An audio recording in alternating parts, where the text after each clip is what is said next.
নমো তাচ্ছা ভগবতো অরহতো সম্মা সম্বুদ্ধাচ্ছা। জগৎ পূজ্য মহাকারণিক তথাগত সম্যক সম্বুদ্ধ শ্রীচরণে কৃতজ্ঞ প্রণাম নিবেদন করে পূর্ণপারমিতে অংশগ্রহণকারী সকল উপাসক উপাসিকাগণের নিরোগ দীর্ঘায়ু সুখী জীবন তথা জ্ঞান বিমণ্ডিত জীবন কামনায় শুরু করতে চলেছে আজকের অভিধর্ম চর্চা ক্লাস।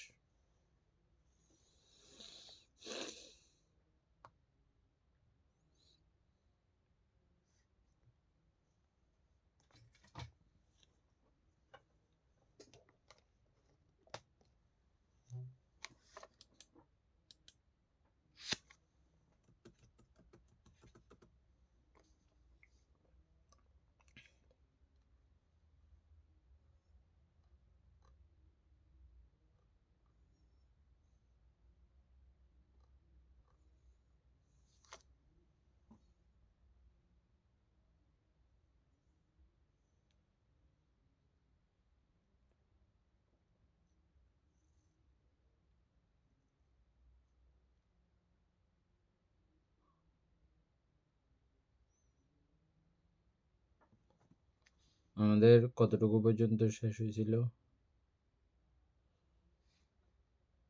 10-11 থেকে শুরু হবে, 280 পৃষ্ঠা।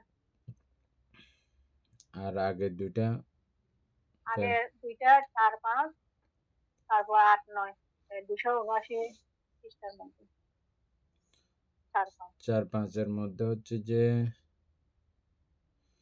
সরায়তনের মধ্যে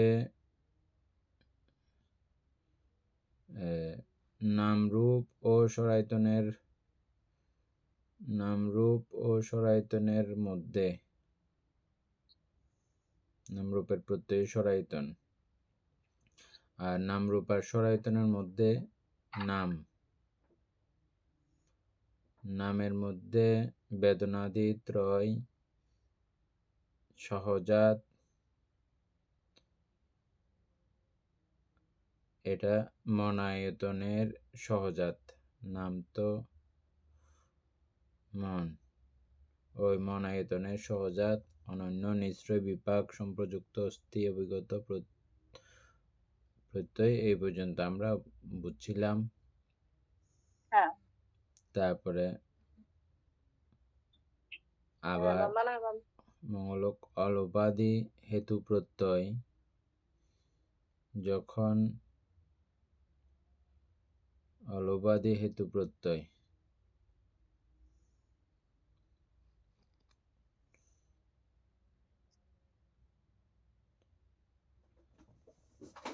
যখন হিসাব করা হয় তখন হচ্ছে যে চেতনা ও মনসংস্পর্শজ আহার এই সাথে সঙ্গে এই দুইটাইও হেতু প্রত্যয়।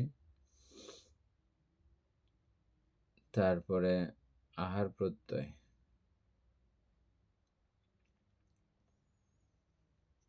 ও এখানে যোগ করা যায়। অবশিষ্ট চক্ষু আদি পঞ্চ আয়তনের পশ্চাৎজাত বিপ্রযুক্ত অস্থি অভিগত প্রত্যয়, কিন্তু রূপ বা হৃদয় বস্তু মনায়তনের সহজাত।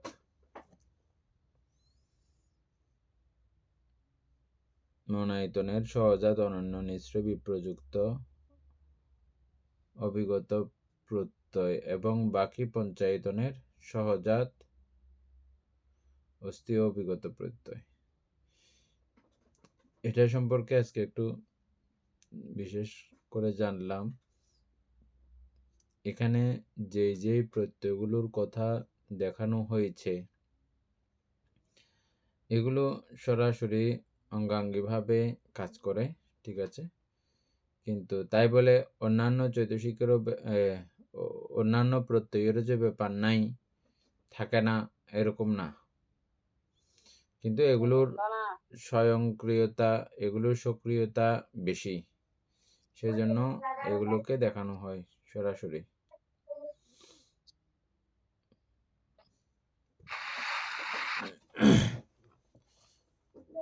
তারপরে 8 এবং 9 একটা ইয়ে ছিল না? হ্যাঁ বানতে 8 না। তৃষ্ণার প্রত্যয়ে চতুর্বিধ উপাদান। তার মধ্যে পূর্বোৎপন্ন কামতৃষ্ণা, যদি এই কামতৃষ্ণা পূর্বে উৎপন্ন হয়ে থাকে, পরবর্তী উৎপন্ন কাম উপাদানের, তখন শুধু প্রকৃতি উপনিশ্রয় প্রত্যয় হয়।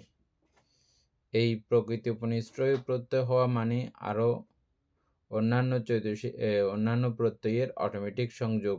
আমরা সেটা দেখেছিলাম, কালকে আলোচনা করেছি সেটা। তৃষ্ণা অন্য 3 উপাদানের সহজাত হইলে, এটা সম্পর্কে একটু বিস্তারিত আমরা আলোচনা কালকে আমাদের হয়নি। যখন উপাদানকে বলা হয়, তখন উপাদান যখন হয়ে যায়, উপাদান হয়ে যাওয়া অবস্থাতেও এই তৃষ্ণা কিন্তু তখন চলে যায় নাই। তৃষ্ণা তখন সহজাত হিসাবে সেই জায়গাতে অবস্থান করে, উপাদানের সঙ্গে অটোমেটিকভাবে এই তৃষ্ণা সংযুক্ত থাকে। ঠিক ওই জায়গার কথা বলা হয়েছে। যখন এরকম সহজাত হয়, তখন হেতু প্রত্যয়, সহজাত প্রত্যয়, অনন্য প্রত্যয়, নিশ্চয়, সম্প্রযুক্ত ও অস্থি অভিগত এই 7 প্রত্যয় হয় তখন। কিন্তু সহজাত না হইলে মানে কখন? তৃষ্ণা যেমন আগে প্রথম তো তৃষ্ণার কার্যক্রম থাকে, তারপরে না উপাদান। যখন এভাবে যখন হয়, সহজাত না হইলে, তখন হচ্ছে যে কিরকম, শুধু উপনিশ্রয় প্রত্যয়, তখন শুধু উপনিশ্রয় প্রত্যয়ের ব্যাপার, শক্তিশালী উপনিশ্রয় এর মাধ্যমে এই কার্য সম্পাদিত হয়। আর যখন সহজাত হয়, তখন এগুলোর থাকে। এই হচ্ছে যে ব্যবধান। আমাদের 9-10 ছিল যে নাকি 10-11? এরপরে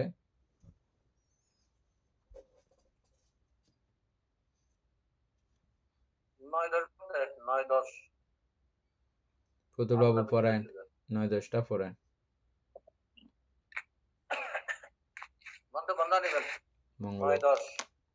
উপাদানের প্রত্যয়ে ভব উৎপন্ন হয়। 4 উপাদান রূপ ভব, অরূপ ভব, কাম সুগতি ভবে উপযোগী কুশল কর্মাদি একমাত্র প্রকৃতি উপনিশ্রয় প্রত্যয়।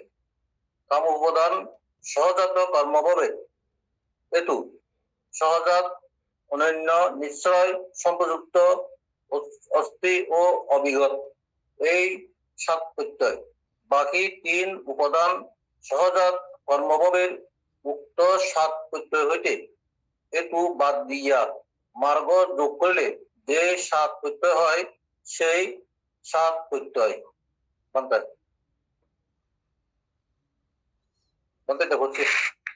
এনে আলোচনা করে এক লাইন করে।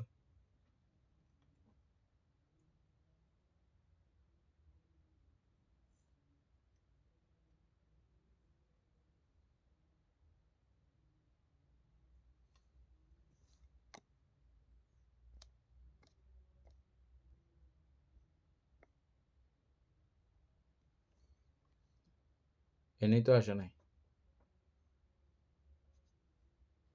অমিত বলবো পারবেন?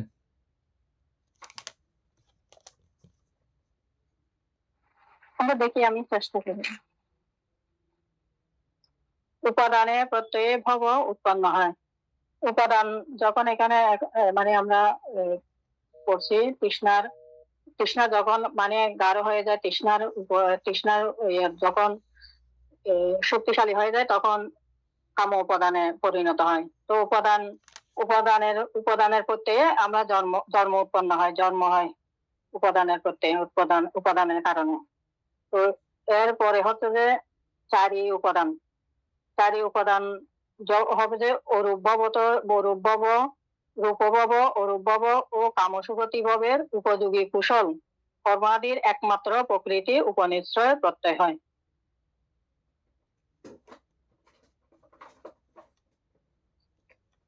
বুঝছেন তো না? বানটা হ্যাঁ বুঝে গেছে। এখানে উপাদানের প্রত্যয়ে যখন জন্ম হয় তখন চারি উপাদান, এগুলো রূপভাবের মধ্যে, তারপর অরূপভাবে কামসুগতি ভাবের উপযোগী হইয়া ওই কুশল কর্মাদির একমাত্র প্রকৃত উপনিশ্রয়, যেগুলো আমরা প্রকৃত উপনিশ্রয় গুলো পড়ছিলাম, এগুলোর প্রত্যয়, এগুলোর কারণ হয় বলতে, এরকম না?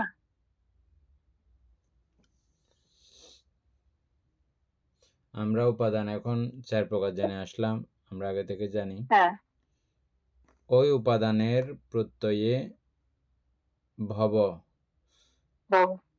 ভবকে আমরা 2 ভাগেও ভাগ করতে পারি, আবার বিভিন্ন ক্যাটাগরিতে আবারও ভাগ করা যায়। মূলত রূপভব, অরূপভব এভাবে বললে 2 ভাগেই পুরা শেষ। অরূপ বাদ দিয়ে আর সবগুলোকে রূপ বলা যায়। আচ্ছা, আবার ওরকমও বলা যায় কর্মভব, উৎপত্তিভব, ওইভাবেও আমরা পড়ার সুবিধার্থে, বোঝার সুবিধার্থে ওইভাবেও আমরা বুঝি, জানি। যাই হোক, এখানে আমাদেরকে বুঝতে হবে রূপভব, অরূপভব ওইভাবে বুঝলে হবে। আচ্ছা, তো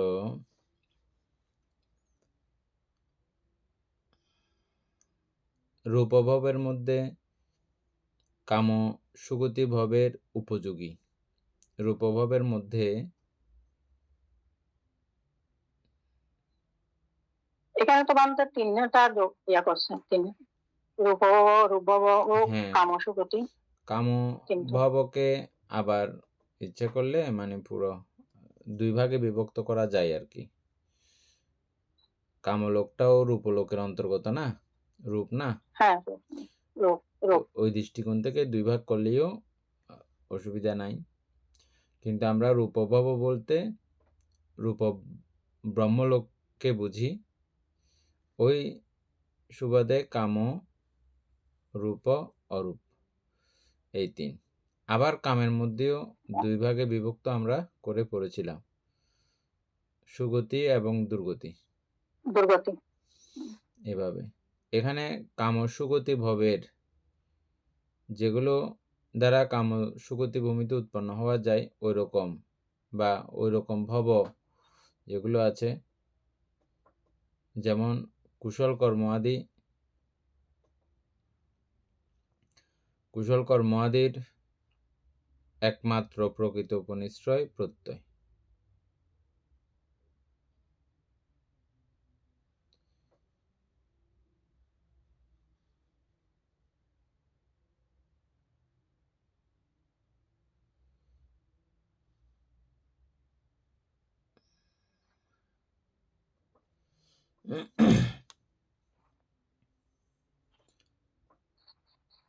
কাম সুগতি ভবের জন্য তখন হচ্ছে যে ওই আমাদের অতীতের কুশল কর্ম, আমরা অতীতে কিছু উদাহরণ পেয়েছিলাম অতীতের কুশল কর্মের প্রকৃত উপনিশ্রয় সম্পর্কে আমরা যখন পড়ছিলাম, মনে আছে?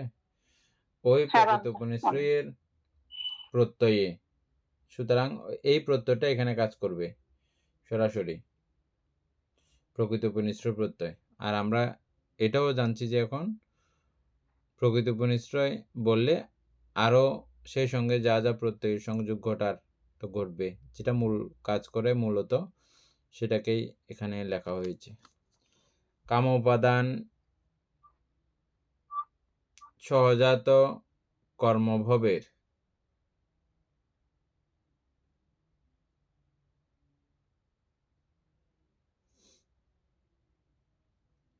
অকুশল কর্মের হেতু।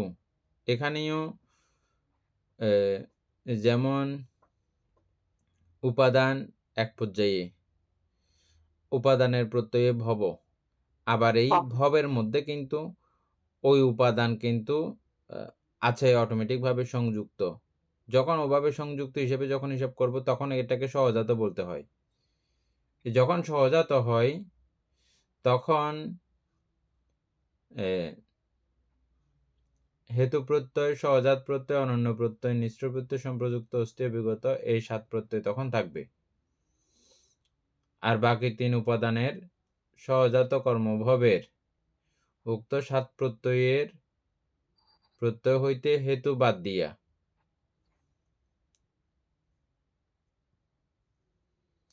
তখন হেতু বাদ দিয়ে হেতুর জায়গায় মার্গ যোগ করিলে মার্গ যোগ করতে হয়। হ্যাঁ, মার্গ যোগ করিলে 7 প্রকার প্রত্যয় হয়। এই 7 প্রত্যয়, এটা হচ্ছে যে উপাদানের প্রত্যয়ে ভব এই দুইয়ের মানে এখানে সংযোগ মার্গ বলতে স্থলে ওই মার্গ বলতে ওই দ্বাদশ মার্গ, অকুশ দ্বাদশ মার্গাঙ্গ। দাদা। আচ্ছা। বলতে চারি উপাদানটা কি বলতে? চারি উপাদান কাম উপাদান, দৃষ্টি উপাদান, আত্মাবাদ উপাদান, শিলব্রত উপাদান। আচ্ছা।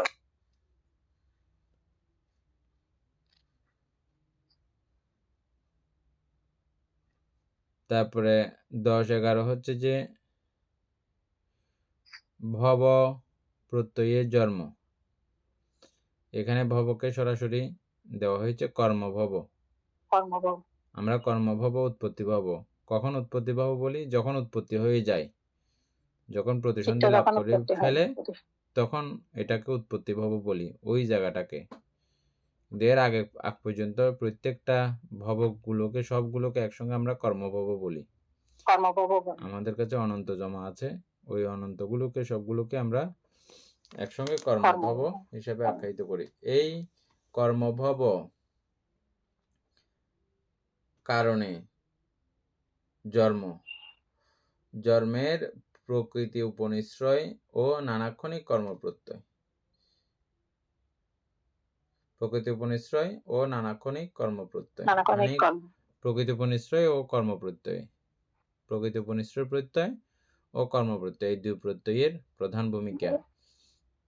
আগেও বলেছি, এই দুইটা আছে বলে অন্য কিছুর কোনো কার্যক্রম নাই এরকম না, এগুলোর মূল কাজ। এরা একদম সরাসরি অঙ্গাঙ্গিভাবে থাকে। অন্যান্য প্রত্যয়াদিরও সহযোগ সংযোগ এখানে থাকবে নানাভাবে, নানা প্রেক্ষিতে।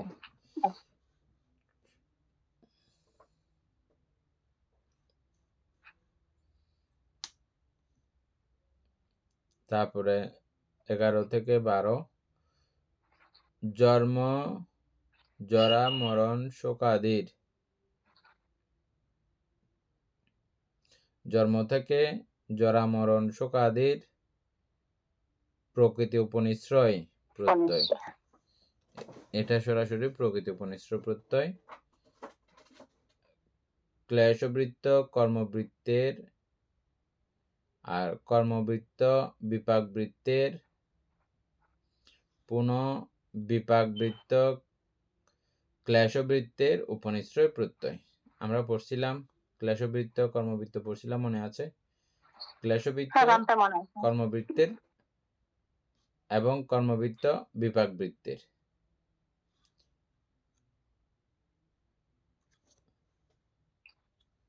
যেটা মানে ত্রিবৃত্ত পড়ছিলাম আমরা, 3টি চক্র, এগুলো একটা হচ্ছে ক্লেশবৃত্ত। ক্লেশবৃত্তটা হচ্ছে যে অবিদ্যা তৃষ্ণা উপাদান, এটা। তারপর কর্মবৃত্তটা হচ্ছে যে সংস্কার এবং ভব, যেটা তারপর বিপাকবৃত্তটা পুনরায় আমরা কর্ম করি আর কি। আবার সেই কর্মবৃত্ত আবার ওই বিপাকবৃত্তের কারণ, বিপাকবৃত্তের কারণ, এভাবে জরা, মরণ, পুনঃ বিপাকবৃত্ত ক্লেশবৃত্তে, আবার পুনরায় সেই বিপাকবৃত্ত ওই ক্লেশবৃত্তের কারণ। আবার সেই ক্লেশবৃত্ত বলতে ওই যে ওগুলো আর কি। ক্লেশবৃত্ত বলতে কি? জরা, মরণ, শোক, পরিদেবন, দুঃখ আর কি, ক্লেশ। এগুলো ক্লেশবৃত্তের কারণ। তো এগুলো সবগুলো উপনিশ্রয় প্রত্যয়। এখানে শুধু উপনিশ্র প্রত্যয়কেই দেখানো হয়েছে।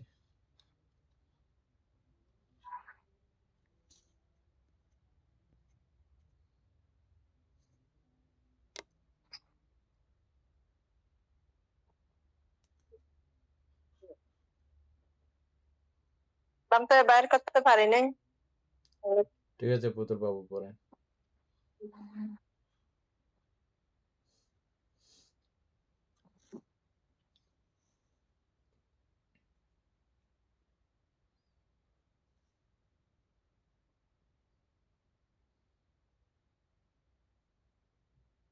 মিট করা আপনা মিট করা। প্রজ্ঞপ্তি 24 প্রকার প্রত্যয়ের বিষয়ভূত রূপ, নাম ও প্রজ্ঞপ্তি। এই ত্রিবিধ ধর্মের মধ্যে রূপ বলিতে রূপস্কন্ধ বুঝিতে হইবে।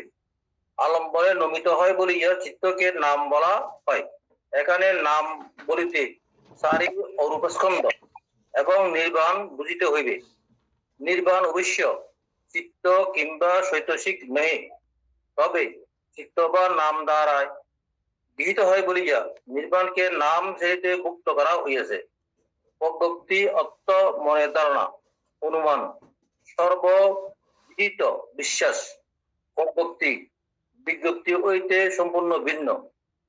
বিজ্ঞপ্তি বিকার রূপ এবং পরামর্শ ধর্ম, বাক্য বা কায়া সঞ্চালন দ্বারা উদ্দেশ্যের অভিব্যক্তি।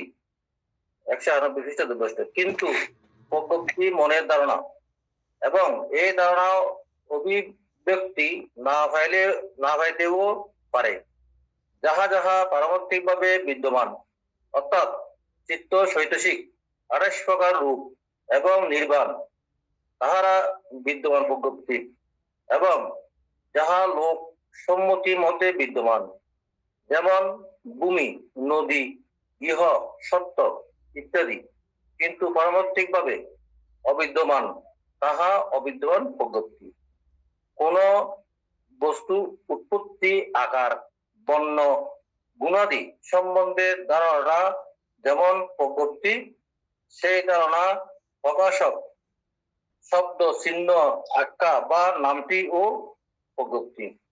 পূর্বেরটি অর্থ প্রজ্ঞপ্তি, শেষেরটি নাম প্রজ্ঞপ্তি। নাম প্রজ্ঞপ্তি অর্থ প্রজ্ঞপ্তি প্রকাশ করে এবং অর্থ প্রজ্ঞপ্তি নাম প্রজ্ঞপ্তি দ্বারাই প্রকাশিত হয়। এই অর্থে নাম প্রজ্ঞপ্তি বাচক এবং অর্থ প্রজ্ঞপ্তি বচনীয়। নাম প্রজ্ঞপ্তিকে শব্দ প্রজ্ঞপ্তিও বলা হয়। নাম প্রজ্ঞপ্তির নামকরণ নানাভাবে হইয়া থাকে। নাম দ্বারাই, নাম নির্ধারণ দ্বারা, যুগ যুগান্তর প্রচলিত আখ্যা দ্বারাই বা নিরুক্তি বসে কিংবা অর্থ ব্যঞ্জক রূপে অথবা অর্থ পোষক রূপে, কিন্তু যেভাবে হোক না কেন এই নাম প্রজ্ঞপ্তি বিদ্যমান, অবিদ্যমান এবং এতটুকুয়ের সংমিশ্রণে 6 ভাগে বিভক্ত। 1. নয়ন, অক্ষি, চক্ষু এই শব্দগুলো বিদ্যমান প্রজ্ঞপ্তি। 2. দিবাকর, রবি, বানু, সূর্য এই শব্দগুলো অবিদ্যমান প্রজ্ঞপ্তি। 3. 6 প্রকার অভিজ্ঞা বিদ্যমান প্রজ্ঞপ্তি। পুরুষ অবিদ্যমান প্রজ্ঞপ্তি। 6 অভিজ্ঞা আছে, যার সেই সর্ববিজ্ঞ বহুব্রী। সুতরাং সর্ববিজ্ঞ বিদ্যমানের সহিত অবিদ্যমান প্রজ্ঞপ্তি। 4. স্ত্রী অবিদ্যমান প্রজ্ঞপ্তি, শব্দ বিদ্যমান প্রজ্ঞপ্তি। সুতরাং স্ত্রী শব্দ অবিদ্যমানের সহিত বিদ্যমান প্রজ্ঞপ্তি। 5. চক্ষু এবং বিজ্ঞান উভয় বিদ্যমান প্রজ্ঞপ্তি। সুতরাং চক্ষু বিজ্ঞান বিদ্যমানের সহিত বিদ্যমান প্রজ্ঞপ্তি। 6. রাজা ও পুত্র উভয় অবিদ্যমান প্রজ্ঞপ্তি বলিয়া রাজপুত্র অবিদ্যমানের সহিত বিদ্যমান প্রজ্ঞপ্তি। বার্তা শেষ। অভিধান সংগ্রহে পরিচিত সংগ্রহে সংক্ষিপ্ত বর্ণনা সমাপ্ত। উপাসক জ্ঞানশ্রী সিংহ এক লাইন করে আলোচনা করেন তো।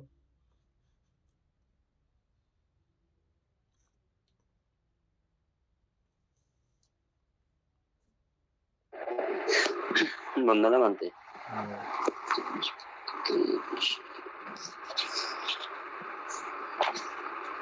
চব্বিশ প্রকার তত্ত্বের বিষয়ীভূত রূপ নাম ও প্রজ্ঞপ্তি, এই ত্রিবিধ ধর্মের মধ্যে রূপ বলিতে রূপস্কন্ধ বুঝিতে হইবে। রূপস্কন্ধ আমরা সবাই চিনি। রূপস্কন্ধ বুঝতে বলতে 28 প্রকার রূপ সবগুলোকে একসঙ্গে রূপস্কন্ধ বলা হয়, এটা বুঝতে হবে রূপ বলতে। এবার রূপকেই বোঝানো হয়েছে বলতে না। আলম্বনে নমিত হয় বলিয়া চিত্তকে নাম বলা হয়। চিত্ত মানে আলম্বনকে আশ্রিত করেই চিত্ত গঠিত হয়, সেজন্য আলম্বনে নমিত হয়, সেটাই বলতে বুঝাচ্ছে নাকি? হ্যাঁ, মানে অর্থাৎ কোনো এই আলম্বন নাম, ছাড়া চিত্ত উৎপন্ন হতে পারে না। আমরা নাম একটা শব্দ দেখতেছি না বারবার, নাম এটা হ্যাঁ। কেন আসলো বা কেন দিল, কেন এটা বহুলভাবে প্রচলিত হলো, বৌদ্ধিক পরিভাষাতে এটার ব্যবহার প্রচুর। এই নামটা দিল কেন? বলতেছে যে আলম্বনে নমিত হয়, মানে আলম্বনের মধ্যে এই বিষয় নমিত হয়। আলম্বনকেই আমরা সর আলম্বন চিনি। ওই সর আলম্বনের মধ্যে এই পুরো চিত্ত জগতের নমন অবস্থা বা নমিত হয়, এরকম অবস্থা আমরা দেখি। ওই নমিত হওয়া বিষয়টাকে কেন্দ্র করেই এই নাম শব্দটা আসছে। নমিত হয় বলিয়া চিত্তকে নাম বলা হয়। হ্যাঁ, ভান্তে হ্যাঁ, চৈতসিকটাকেও তো আমরা নামের মধ্যেই ধরি নাকি না? হ্যাঁ, চৈতসিক মানেই তো নাম আর চিত্ত কি। চৈতসিক, চিত্ত চৈতসিক এগুলো সবগুলো রূপ বাদে তো বাকি সবগুলো নাম। চৈতসিকও কি আলম্বনে নমিত হয়? সেটাও হয়তো মানতে। হ্যাঁ, হ্যাঁ, হ্যাঁ, তো সেজন্য দুটাই নাম এবং চিত্ত এবং চৈতসিক দুটোই নাম। হ্যাঁ, এখানে নাম বলিতে চারি অরূপ স্কন্ধ এবং নির্বাণ বুঝিতে হইবে। চারি অরূপ স্কন্ধ, চারি অরূপ স্কন্ধ গুলো বলতে ওই বেদনা, সংজ্ঞা, সংস্কার, বিজ্ঞান, এই চার স্কন্ধকে, চারটা বিষয়কে একসঙ্গে বলা হয় নাম। চারি অরূপ স্কন্ধ এবং নির্বাণ বুঝিতে হইবে। নির্বাণকেও বুঝতে হবে। নির্বাণকেও নামের অন্তর্গত বলা হয়েছে। কেন? এটার ব্যাখ্যা আছে এখানে, দেখেন। আচ্ছা, নির্বাণ অবশ্য চিত্ত কিংবা চৈতসিক নহে, তবে চিত্ত বা নাম দ্বারা গৃহীত হয় বলিয়া নির্বাণকে নাম শ্রেণীতে ভুক্ত করা হয়েছে। নির্বাণ কিন্তু চিত্ত বা চৈতসিক এগুলো কোনো কিছুই না। তাহলে নির্বাণকে নামের অন্তর্গত করা কারণ কি? কারণ এই নির্বাণকে চিত্ত চৈতসিক দ্বারা আলম্বন করা হয়, বোঝা হয়, জানা হয়, ধারণ করা হয়, সেজন্যই এটা নামের অন্তর্ভুক্ত করা হয়েছে। প্রজ্ঞপ্তি অর্থ মনের ধারণা, অনুমান, সর্ববিদিত বিশ্বাস। প্রজ্ঞপ্তিটা মানতে মানে মনের ধারণা বলতে এক এক জায়গায় এক এক জিনিসের এক একটা নাম, সেরকম নাকি ভান্তে প্রজ্ঞপ্তি? মানে আমরা অনেক সময় একটা জিনিসের নাম না জানলেও, কোনো কিছু না জানলেও একটা জিনিসের সঙ্গে আমাদের সম্পর্কিত হলে ওটা সম্পর্কে একটা আমাদের ধারণা উৎপন্ন হয় না? মনের ধারণা বা একটা অনুমান উৎপন্ন হয় না? আপনি ওটার নাম জানেন না, কিন্তু আপনি কেউ জিজ্ঞেস করলে ওই রকম বিষয়টা কি, ওটার নামও আপনি বলতে পারবেন না। অনুমান, এটা আপনার মনে মনে একটা অনুমান আছে, আপনার মনের একটা ধারণা আছে। হ্যাঁ, হয়তো সেটা বলার মতো এরকম কোনো ভাষা এখনো নাই, কেউ জানিও না, বা কেউ জানলেও আপনি জানেন না এখন ওরকম কোনো ভাষা, কিন্তু মনের একটা ধারণা কিন্তু হয়তো আপনার, নাকি হয় না ওই বিষয় সম্পর্কে? সেম আবার ওই বিষয়টা যখন আসবে, ও ওইটা ওরকম লাগছিল যে আমার তখন, ওইটা, এটাও প্রজ্ঞপ্তি। কিন্তু এগুলো মানে মনের ধারণা, অনুমান। এরপরে হচ্ছে যে সর্ববিদিত বিশ্বাস, মানে সর্ববিদিত বিশ্বাস মানে হচ্ছে যে সবাই এরকম করে, লোকসমাজে লোকজন সবাই ওইভাবেই বিশ্বাস করে, ওইভাবেই ধারণাটা করে। হ্যাঁ, সর্ববিদিত হ্যাঁ। বিশ্বাস, এটাই হচ্ছে প্রজ্ঞপ্তি। প্রজ্ঞপ্তি অর্থে এটা উপাসিক অমিতা বড়ুয়া এটা একটু লিখে রাখিয়েন যত্ন করে, মানে প্রজ্ঞপ্তি বিষয়টা আচ্ছা কি, এই লাইনটা দরকারি। আচ্ছা। প্রজ্ঞপ্তি বিজ্ঞপ্তি হইতে সম্পূর্ণ ভিন্ন। বিজ্ঞপ্তি বিকার রূপ এবং পরমার্থ ধর্ম। বিকার রূপটা মানতে কি? বিজ্ঞপ্তি বিকার রূপ আমরা বিকার রূপ পড়েছিলাম যে বিকার রূপ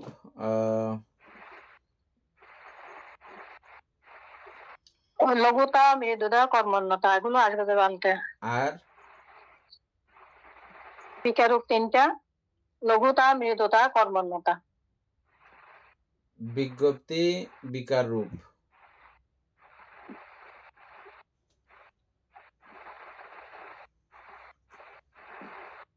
বিজ্ঞপ্তি হচ্ছে যে আচ্ছা, কায় বিজ্ঞপ্তি, বাক বিজ্ঞপ্তি। বিজ্ঞপ্তি, কায় বিজ্ঞপ্তি, বাক বিজ্ঞপ্তি। তারপরে বিকারূপের মধ্যে ওই বিকারূপের মধ্যে হবে যে লঘুতা, মৃদুতা, কর্মণ্যতা, এই তিনটা। হ্যাঁ, এবং পরমাত্ম ধর্ম। পরমার্থ ধর্ম। পরমাত্ম ধর্ম পরমার্থ ধর্ম চিত্ত চৈতসিক দেখি মানতে পরমার্থ ধর্মটা। না, পরমাত্ম ধর্ম হচ্ছে যে উপাসিকে পরমাত্ম ধর্মগুলো বলে। পরমার্থ ধর্ম হচ্ছে যে মানে যা মানে পরমাত্মার সংজ্ঞা, একটা সংজ্ঞা ওই দিন বলছিলেন, যা নিজের স্বভাব কখনো ত্যাগ করে না, বিশ্লেষণ করলে ভাঙা যায় না এবং চূড়ান্ত সত্য হিসাবে বিদ্যমান, তাকে পরমার্থ ধর্ম বলে। নরমালি এরকম কোনো কিছু যদিও বা জগতে নাই, তথাপিও এরকম কিছু বিষয়ের অস্তিত্ব স্বাভাবিকভাবে নির্বাণের আগ অবধি এরকম একটা অবস্থা আছে। সেগুলো কি কি? 28 প্রকার রূপ, তারপরে 52 প্রকার চৈতসিক, তথা চিত্ত 89 প্রকার বা 21 প্রকার, 121 প্রকার চিত্ত আর নির্বাণ। হ্যাঁ,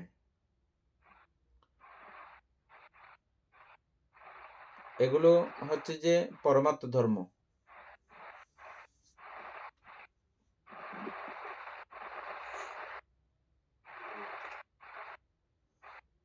পরমার্থ ধর্ম বাক্য বা কায়ার সঞ্চালন দ্বারা উদ্দেশ্যের অভিব্যক্তি। বাক্য বা কায়ার সঞ্চালন দ্বারা উদ্দেশ্যের অভিব্যক্তি।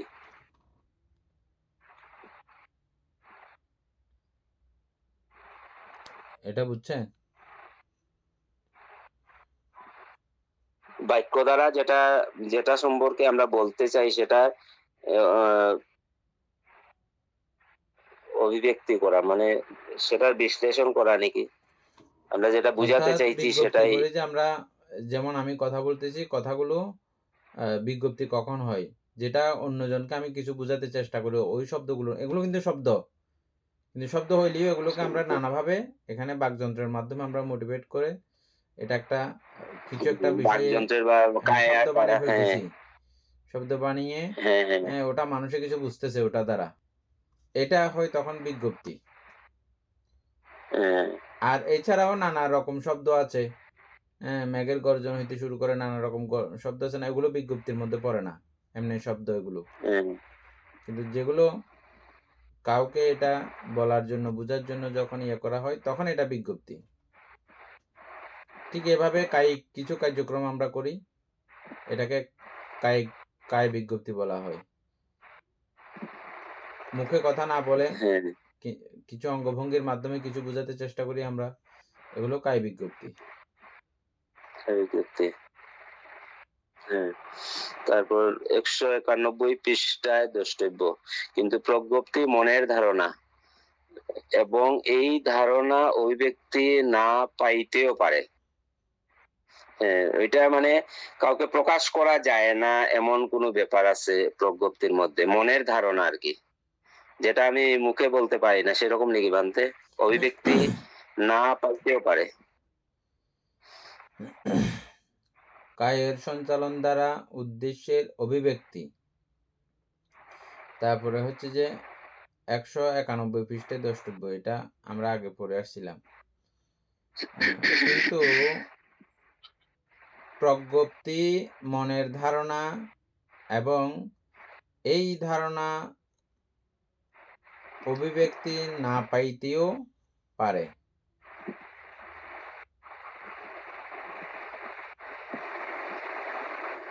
যাহা যাহা পারমার্থিকভাবে বিদ্যমান, অর্থাৎ চিত্ত, চৈতসিক, 28 প্রকার রূপ এবং নির্বাণ, তাহারা বিদ্যমান প্রজ্ঞপ্তি। এখানে কি বোঝানো হচ্ছে?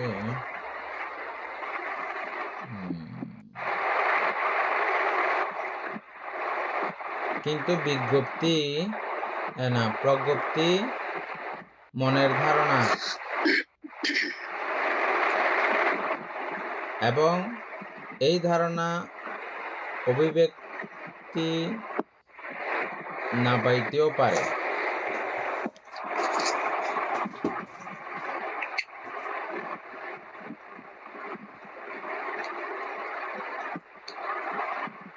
অর্থাৎ কিছু কিছু প্রজ্ঞপ্তি আছে, ওই প্রজ্ঞপ্তিগুলো সবগুলোর সঙ্গে তো আমাদের আর পরিচয় নাই।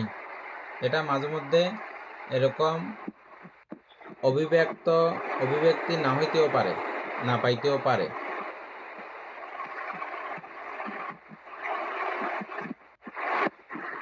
যাই হোক, এই লাইনটা তো বুঝতেছি না ভালো করে। যাহা যাহা পারমার্থিক ভাবে বিদ্যমান, কি কি বিদ্যমান পারমার্থিক ভাবে? এখনই বললাম যে চিত্ত, চৈতসিক, চিত্ত, রূপ, চৈতসিক, নির্বাণ, 28 প্রকার রূপ, নির্বাণ, বিদ্যমান প্রজ্ঞপ্তি, এগুলোকে আমরা বিদ্যমান প্রজ্ঞপ্তি হিসেবে চিনি। এবং যাহা লোকসম্মতি মতে বিদ্যমান, যেমন ভূমি, নদী, গৃহ, সত্য ইত্যাদি, কিন্তু পারমার্থিক ভাবে অবিদ্যমান, তাহা অবিদ্যমান প্রজ্ঞপ্তি। ওইগুলোর মধ্যে মানে ওই চিত্ত নেই, চৈতসিক নেই, 28 প্রকার রূপও নেই। আচ্ছা ভান্তে, 28 প্রকার রূপ সেখানে যদি বিদ্যমান প্রজ্ঞপ্তি 28 প্রকার রূপ বলছে, তো ভূমিটা কি রূপের মধ্যে পড়বে না? গৃহটা কি রূপের মধ্যে পড়বে না?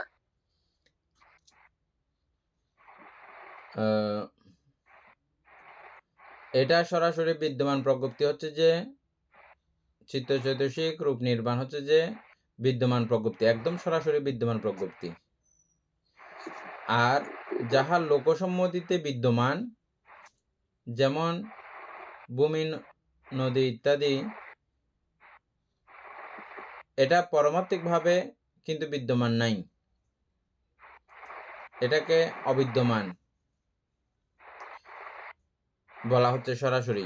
এটার আরো পরে কিন্তু আলোচনা আছে এগুলো আমরা একটু আগেও কিন্তু পড়ে আসছিলাম, এর কয়েক পৃষ্ঠা আগে প্রজ্ঞপ্তি যখন পড়ছিলাম সেখানেও মানে একটু মানে ক্লিয়ার ছিলাম না, সেখানে ওইরকম রূপ এখন একটাতে হচ্ছে যে বলা হচ্ছে, আরেকটাতে এটাকে অবিদ্যমান প্রজ্ঞপ্তি বলা হচ্ছে, যেগুলো এই নদী, নালা, ঘরবাড়ি, এগুলো সবগুলোকে অবিদ্যমান প্রজ্ঞপ্তি, পারমার্থিক ভাবে অবিদ্যমান। পারমার্থিক ভাবে এই শব্দগুলো ওই সরাসরি নাই, ওখানে নাই, চিত্ত, চৈতসিকের মধ্যে এগুলো ব্যবহৃত হয় না এই শব্দগুলো।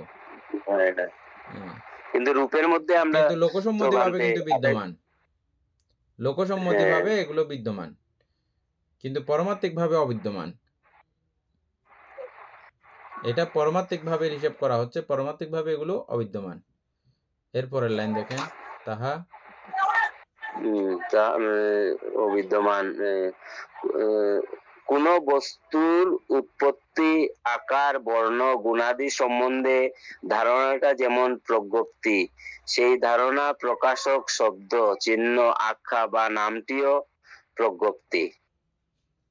উৎপত্তি, আকার, বর্ণ, গুণাদি সম্বন্ধে আমরা একদম প্রথমেই যে আলোচনাটা করলাম, একদম প্রথম দিকে, মানে ধারণাটা যেমন প্রজ্ঞপ্তি, যে কোনো একটা বিষয়ের সম্পর্কে যে ধারণা, ওটা আমাদের মনের মধ্যে একটা যে প্রজ্ঞপ্তি লাভ করে, ওটা যেমন প্রজ্ঞপ্তি, সেই ধারণা প্রকাশ করার জন্য আমরা শব্দ ব্যবহার করি। শব্দ, চিহ্ন, আখ্যা বা নাম, নাম ও এগুলো হচ্ছে নামটিও যে প্রজ্ঞপ্তি। এগুলো সবগুলো হচ্ছে যে প্রজ্ঞপ্তি। প্রজ্ঞপ্তি। হ্যাঁ, প্রকাশ করার জন্য ওই ঠিক আছে আকার, বর্ণ হ্যাঁ, ইত্যাদি। হ্যাঁ, ঠিকই আছে। তারপরে পূর্বটির অর্থ প্রজ্ঞপ্তি, শেষেরটির নাম প্রজ্ঞপ্তি। তাহলে পূর্বটি পূর্বটি হচ্ছে যে কি, অর্থ মানে ওটা দিয়ে অর্থ প্রজ্ঞপ্তি। ওই নামটা দিয়ে যেটা আপনার মনের মধ্যে যে ধারণাটা জন্মাবে, ওই বিষয় সম্পর্কে যে ধারণা জন্মাবে বা যেটা বুঝাতে চাইছে ওই ওইটা নামটা অর্থ। দিয়া, ওই শব্দটা দিয়া, ওই চিহ্ন দিয়ে, ওই আখ্যা দিয়ে যেটা বুঝাতে চাইছে, আর এটা যদি বুঝে, হ্যাঁ, এই বুঝা যা বুঝেছেন তা হচ্ছে যে অর্থ প্রজ্ঞপ্তি। আর অর্থ চিহ্ন, প্রজ্ঞপ্তি, আখ্যা, নাম, শব্দ এগুলো হচ্ছে যে নাম প্রজ্ঞপ্তি। নাম প্রজ্ঞপ্তি। নাম হুম, দিয়ে সেটাকে বোঝানো হচ্ছে হ্যাঁ, পূর্বেরটাকে। হুম, হ্যাঁ, নাম প্রজ্ঞপ্তি অর্থ প্রজ্ঞপ্তি প্রকাশ করে হ্যাঁ, এবং অর্থ প্রজ্ঞপ্তি নাম প্রজ্ঞপ্তি দ্বারা প্রকাশিত হয়। হ্যাঁ। এই অর্থ হ্যাঁ, এটা প্রজ্ঞপ্তি আবার বুঝতে পারছিলাম প্রকাশিত যে হয় ওই নাম প্রজ্ঞপ্তির মাধ্যমে।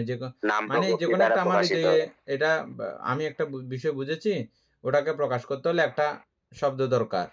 নাম হ্যাঁ, দরকার, নাম প্রজ্ঞপ্তি সেটা দরকার। নাম প্রজ্ঞপ্তি। হ্যাঁ, হ্যাঁ, এটা নাম নাম প্রজ্ঞপ্তি প্রজ্ঞপ্তি দরকার। আর এটা অর্থ প্রজ্ঞপ্তি। এভাবে। এই অর্থে নাম প্রজ্ঞপ্তি বাচক এবং অর্থ প্রজ্ঞপ্তি বচনীয়। এগুলো মনে রাখতে হবে হ্যাঁ, উল্টো করবো, আগেরটা বুঝছেন? বাচক, বচনীয় এগুলো প্রত্যেকটা জায়গাতে লাগবে। বাচক বলতে নাম প্রজ্ঞপ্তি, আর বচনীয় বলতে অর্থ প্রজ্ঞপ্তি। প্রজ্ঞপ্তি। নাম প্রজ্ঞপ্তিকে শব্দ প্রজ্ঞপ্তিও বলা হয়। নাম প্রজ্ঞপ্তিকে শব্দ প্রজ্ঞপ্তি, নামটাকে শব্দ প্রজ্ঞপ্তিও বলা হয় নামটাকে। হুম, নাম প্রজ্ঞপ্তি নামকরণ নানাভাবে হইয়া থাকে। নাম দ্বারা নাম নির্ধারণ দ্বারা যুগ যুগান্তর প্রচলিত আখ্যা দ্বারা বা নিরুক্তি বসে কিংবা অর্থব্যঞ্জক রূপে অথবা অর্থঘোষক রূপে নাম প্রকৃতির নামকরণ নানাভাবে হইয়া থাকে। নাম দ্বারা নাম নির্ধারণ দ্বারা নির্ধারণ নাম মানে ওই আগেরটাকে যেটাকে আমাদের ধারণা করি, ধারণাটাকে যেটা নামকরণ করি, সেটা নামকরণটা নাম নির্ধারণ করা বা নাম দ্বারা বা হ্যাঁ, মানে যুগ এই যুগান্তর নাম প্রচলিত আখ্যা প্রজ্ঞপ্তি দ্বারা। নাম প্রজ্ঞপ্তি নানা প্রকার হইয়া থাকে লোকসমাজে। হ্যাঁ, কিছু কিছু বিষয় আছে যে এমনিতেই নাম, কিন্তু ওটার সঙ্গে ওটার কার্যক্রমের কোনো ইয়া নাই, সম্পর্ক নাই। যেমন আমি আপনাদের সঙ্গে আলোচনা করেছিলাম, যেমন সংসার, আমরা সংসার বলি। সংসারটা কেন এখানে নামকরণ করা হয়? এটা বাংলাতে তথা হিন্দিতেও এটা প্রচলিত আছে। তারপরে পালি ভাষাতে তো আছেই। হ্যাঁ, সংসারা, সংসার। তাহলে এটা কেন? সং অভিনয় আর সার বাস্তব। পুরো অভিনয়ের কার্যক্রমগুলোকে কেন্দ্র করে আমরা পুরো বাস্তব মনে করি। এটা বাস্তব মনে করে আমরা হাসি খেলা নানা কার্যক্রম করতে থাকি। কিন্তু পুরো বিষয়টা কিন্তু অভিনয় না। হ্যাঁ, পুরো বিষয়টা অভিনয়। তাহলে এই যে নামটা দেওয়া হয়েছে, এটার সঙ্গে পুরো মূল কার্যক্রমের সঙ্গে একটা বিশেষ মানুষের বোধগম্যতার জন্যে, মানুষ যাতে এই নামটা বলতেই যেন এরকম একটা চিন্তার মধ্যে ডুবে যায়, এটা যেন বুঝতে পারে জ্ঞানী পণ্ডিত মানুষরা, এই জন্য কিছু কিছু নাম এভাবেও ব্যবহার করা হয় পণ্ডিতগণে। এই জাতীয় কথাগুলো থেকে এই নিরুক্তি, যে কথাটা শব্দটা আসছে দেখছেন, নিরুক্তি। প্রথম হচ্ছে যে নাম নির্ধারণ দ্বারা যে কোনো একটা নাম করাই দিলাম, হয়ে গেছে। যে কোনো একটা এটা অমুক গাছ, ওই বট গাছ একটা আছে, এটাকে বটতলা নাম দিল, সবাই বটতলা হিসেবে চিনতেছে। হ্যাঁ, ওটা একটা নাম নির্ধারণ। তারপরে যুগ যুগান্তর প্রচলিত আখ্যা, একটা বিষয়কে যুগ যুগান্তর ধরে ওই নামে মানুষে চিনতেছে। পরবর্তীতে এটা বিভিন্ন দেশের কারণে বিভিন্নভাবে পাল্টাইলেও ওই যুগ যুগান্তর অনুসারে এটা কিন্তু চলতে থাকে। নিরুক্তি বসে, নিরুক্তি বর্ষেরটা কিছুক্ষণ আগেই বললাম, মানে এটা খুবই একটা অর্থব্যঞ্জক কোনো ব্যাপার। কিংবা অর্থব্যঞ্জক রূপে, ওই যে নিরুক্তির সঙ্গে এটা খুব কাছাকাছি একটা ব্যাপার, অর্থব্যঞ্জক রূপে অথবা অর্থঘোষক রূপে। কিন্তু যেভাবেই হোক না কেন এই নাম প্রজ্ঞপ্তি বিদ্যমান, অবিদ্যমান এবং এতদ উভয়ের সংমিশ্রণে 6 ভাগে বিভক্ত। যেভাবে হোক না কেন এটা এই 6 ভাগেই বিভক্ত হয়। এগুলো বিদ্যমান প্রজ্ঞপ্তি হোক বা অবিদ্যমান হোক, এগুলো 6 ভাগে বিভক্ত। 6 ভাগগুলো পড়েন। 1 নয়ন, অক্ষি, চক্ষু এই শব্দগুলো বিদ্যমান প্রজ্ঞপ্তি। বিদ্যমান প্রজ্ঞপ্তি সেটা তো বলতে আমাদের ওইগুলো নয়, সর ইন্দ্রিয় যেটা নয়ন, না এটা তো চোখের কথাই বলা হচ্ছে, একটা ইন্দ্রিয়র কথা। নয়ন, অক্ষি, চক্ষু এই শব্দগুলো বিদ্যমান প্রজ্ঞপ্তি। বিদ্যমান প্রজ্ঞপ্তি তো বানতে আমাদের যেগুলো মানে সর ইন্দ্রিয় সেটাও তো বিদ্যমান প্রজ্ঞপ্তিই হবে নাকি? যদি একটাকে নিয়ে ফেলে তাহলে বাকিগুলো তো হবে।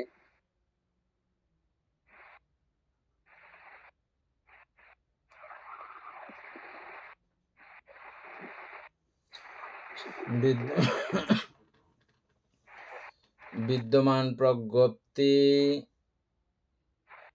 পারমার্থিকভাবে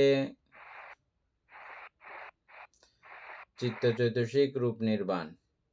তাইলে এই রূপের মধ্যে আমরা চক্ষু ধাতু হিসাবে আমরা পেয়েছিলাম না?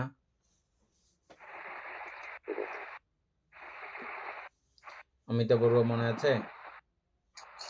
28 প্রকার রূপের মধ্যে চক্ষু আছে কি? এটা বিদ্যমান প্রজ্ঞপ্তি। যেগুলো সরাসরি চিত্তচৈতসিক রূপ নির্বাণের সঙ্গে সরাসরি সম্পর্কিত, ওখানেই আমরা ওই বিষয়গুলোকে ব্যবহার করি, সেগুলো বিদ্যমান প্রজ্ঞপ্তি।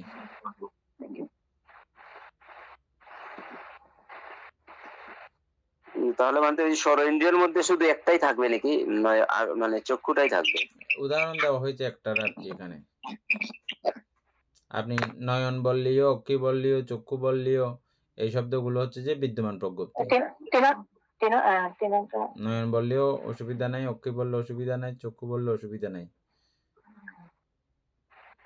আবার অন্য দেশের অন্য ভাষাতে যেটাই বলুক না কেন, এগুলো হচ্ছে যে বিদ্যমান প্রজ্ঞপ্তি। এটা বিদ্যমান প্রজ্ঞপ্তি। তারপর হচ্ছে দিবাকর, রবি, ভানু, সূর্য এই শব্দগুলি অবিদ্যমান প্রজ্ঞপ্তি। আবার সূর্যকে আবার তার প্রতিশব্দগুলো দিয়ে বোঝানো হচ্ছে। নানাভাবে আছে। এগুলো হচ্ছে যে 28 প্রকার রূপের মধ্যে আমরা এগুলো দেখি না। এটা পারমার্থিক ভাবে অবিদ্যমান। পারমার্থিক ভাবে এটাও অবিদ্যমান। এটা শুধু পরমাত্মার সঙ্গে সম্পর্কিত বিষয়টা। অবিদ্যমান। তারপর হচ্ছে 6 প্রকার অভিজ্ঞা বিদ্যমান প্রজ্ঞপ্তি। পুরুষ অবিদ্যমান প্রজ্ঞপ্তি। 6 অভিজ্ঞা আছে যার 6 অভিজ্ঞা আছে যার সে সরবিজ্ঞ বহুব্রীহি। সুতরাং সরবিজ্ঞ বিদ্যমানের সহিত অবিদ্যমান প্রজ্ঞপ্তি। বুঝছেন? এখন সরবিজ্ঞা এটা হচ্ছে যে ওই যে চিত্তচৈতসিক রূপ নির্বাণের অন্তর্গত না? অভিজ্ঞা মধ্যে 6 নাম্বার অভিজ্ঞ হচ্ছে যে কি? আসবক্ষয় বা নির্বাণ উপলব্ধি। তো ওগুলো পরমাত্ম ধর্মের মধ্যে পড়েছে সরবিজ্ঞাটা। তো সেটা দূর পর্যন্ত হচ্ছে যে বিদ্যমান প্রজ্ঞপ্তি। এবার পুরুষ অবিদ্যমান প্রজ্ঞপ্তি। পুরুষ বলতে আমরা কি বুঝি? মানুষ আর কি। অবিদ্যমান প্রজ্ঞপ্তি। পুরুষ হচ্ছে যে অবিদ্যমান প্রজ্ঞপ্তি। না, আমরা চিত্তচৈতসিক রূপ নির্বাণের মধ্যে ওখানে পুরুষ নামক কোন অবস্থা দেখতে পাই না, নারী পুরুষ নাই। তাইলে এটা অবিদ্যমান প্রজ্ঞপ্তি। 6 অভিজ্ঞা আছে, যার সেই স্বর অভিজ্ঞ, যারা সেই স্বর অভিজ্ঞ না, যার সেই ছয় অভিজ্ঞ আছে যার, সে স্বরভিজ্ঞ। হ্যাঁ, তাহলে এখানে হচ্ছে যে বিদ্যমানের সহিত অবিদ্যমানের, স্বরবিজ্ঞাটা বিদ্যমান, কিন্তু স্বরবিজ্ঞা যিনি লাভ করেছেন ওই পুরুষ, যিনি লাভ করেছেন তিনি তো অবিদ্যমান। হ্যাঁ, তিনি অবিদ্যমান। তাইলে বিদ্যমানের সহিত অবিদ্যমানের, এটা বিদ্যমানের সহিত অবিদ্যমানের প্রজ্ঞপ্তি। অমিত বলবো এগুলো গুরুত্বপূর্ণ। হ্যাঁ, এগুলো না বুঝলে অনেক কিছু পরে বোঝা যায় না।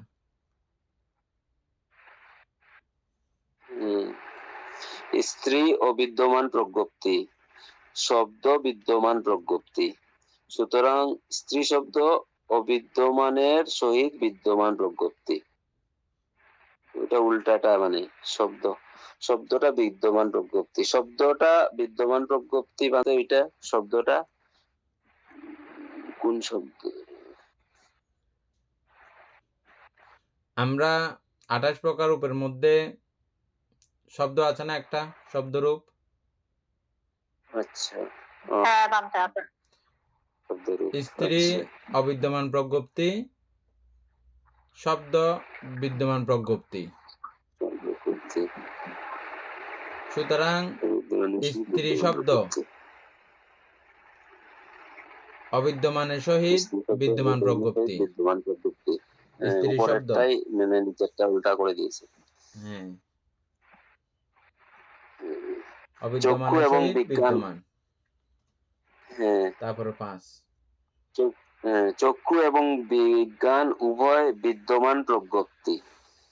সুতরাং চক্ষু বিজ্ঞান বিদ্যমানের সহিত বিদ্যমান প্রজ্ঞপ্তি।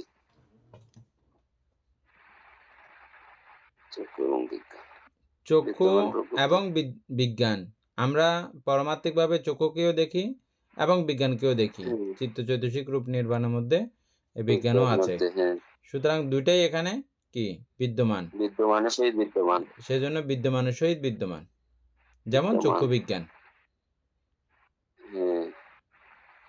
রাজা ও পুত্র উভয় অবিদ্যমান প্রজ্ঞপ্তি বলিয়া রাজপুত্র অবিদ্যমানের সহিত অবিদ্যমান প্রজ্ঞপ্তি।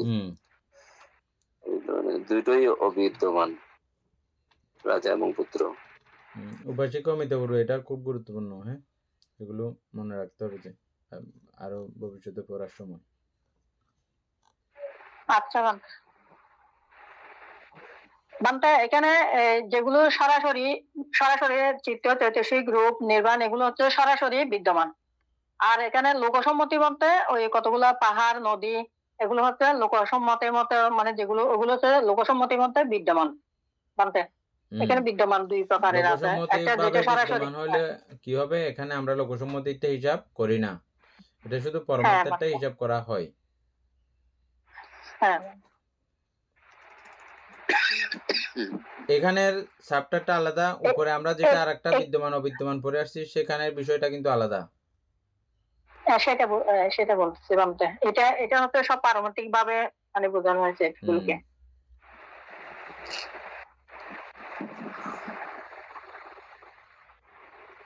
নবম পরিচ্ছেদ কালকে পড়বো আর কি, না? আচ্ছা, ঠিক আছে।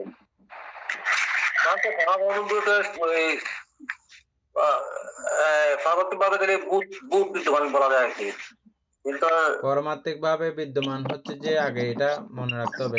কালকে না পরশুদিন আমরা আলোচনা করছিলাম যেটা পারমার্থিক ভাবে বিদ্যমান কি কি, চিত্ত চৈতসিক রূপ নির্বাণ,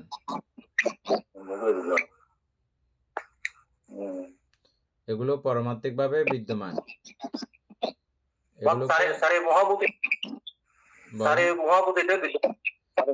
হ্যাঁ, চারি মহাভূত, এগুলো 28 প্রকার রূপের মধ্যে আছে না, চারি মহাভূত।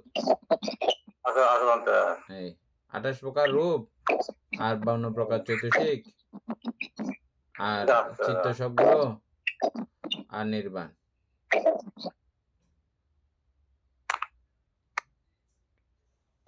সদ্ধর্ম প্রাণপ্রিয় উপাসক উপাসিকা বৃন্দ, এতক্ষণ যাবৎ আমরা অভিধর্ম আলোচনা করেছি। এতে আমাদের অপ্রমেয় পুণ্য সাধিত হয়েছে। পুণ্য রাশি অনন্ত চক্রবাসী সত্যগণকে দান করছি, গুরুবন্দিদেবকে দান করছি, মাতা পিতাগণকে দান করছি এবং এই পুণ্যের কাছে আমরা প্রত্যেকে প্রার্থনা করব নির্বাণ লাভ অবধি অসৎ ব্যক্তি, মূর্খ ব্যক্তি, পাপামিত্রের সংসর্গ লাভ না করে সদা সর্বদা জ্ঞানদোষী কল্যাণ মিত্রের সান্নিধ্য সংসর্গ লাভ করতে সক্ষম হই। এরূপ সাধু কামনা পোষণ করে আজকের মতো ক্লাস এখানে সমাপ্ত করছি। সাধু সাধু সাধু ও কাশা